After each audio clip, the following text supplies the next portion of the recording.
Une relation toxique, c'est une tragédie. En réalité, c'est une relation qui va nous polluer à tous les niveaux de notre vie, qui va vraiment prendre toute la place dans notre vie, même de manière inconsciente.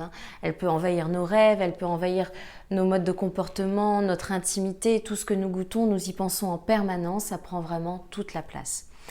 Parce qu'en fait, tout simplement, ça s'est installé progressivement en général. Une relation est rarement toxique dès le départ. Ça va devenir insidieux petit à petit. Nous allons autoriser certains types de comportements. Nous n'allons pas oser dire non. Nous n'allons pas oser poser des limites. Nous n'allons pas oser recadrer. Et petit à petit, on va s'habituer à subir des situations qui sont en fait intolérables. On va accepter qu'on nous parle mal ou on va accepter des violences physiques, par exemple. On va accepter de subir petit à petit comme ça.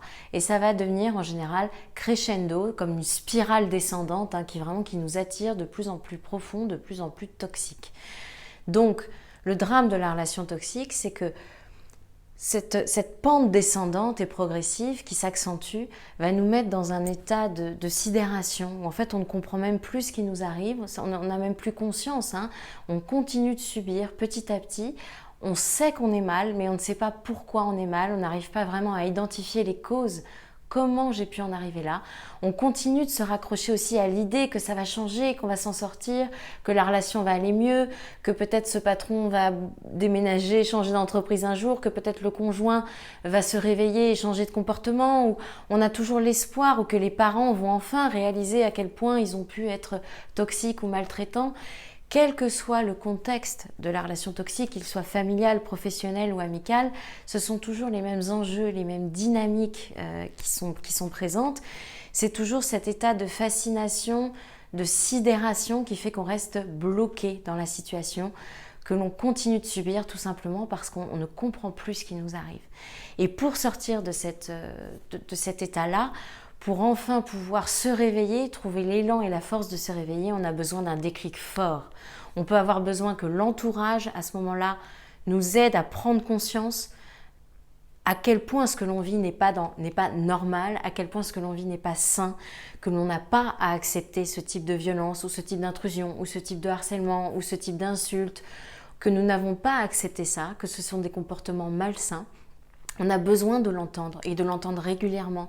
On a besoin d'entendre que on peut aller chercher de l'aide, que ce n'est pas normal, qu'il ne faut surtout pas rester seul dans cette situation. On peut également avoir un déclic par un film ou par la lecture d'un livre. On peut avoir un déclic en passant un test pour vérifier à quel degré de toxicité on en est. Il peut y avoir tout un tas d'événements, la dispute de trop, la goutte d'eau qui fait déborder le vase. Tout peut nous faire prendre conscience un jour.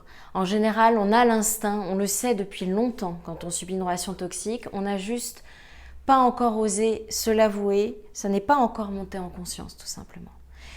Donc le moment où ça monte en conscience, le moment où on commence à avoir le déclic, le moment où on se l'autorise, la première clé c'est absolument d'aller chercher de l'aide, de ne surtout pas rester dans une relation toxique. Et surtout d'éviter tous les auto-jugements, toutes les auto-censures. La plus courante étant « mais il y a des gens qui vivent pire que moi ». Mais finalement, moi, ce que je vis, ce n'est pas si grave. Il y a toujours pire, il y a des personnes qui vivent encore pire que moi. Et oui, il y aura toujours des personnes qui vivront pire. Et c'est bien le problème, c'est qu'on a tellement tendance à relativiser ce que l'on vit, à trouver des excuses, à se dire que ça va s'arrêter, que ça va changer, ou que finalement il y a des gens qui vivent pire ailleurs, que du coup on continue de subir et on reste bloqué dans cette situation qui ne fait que s'empirer.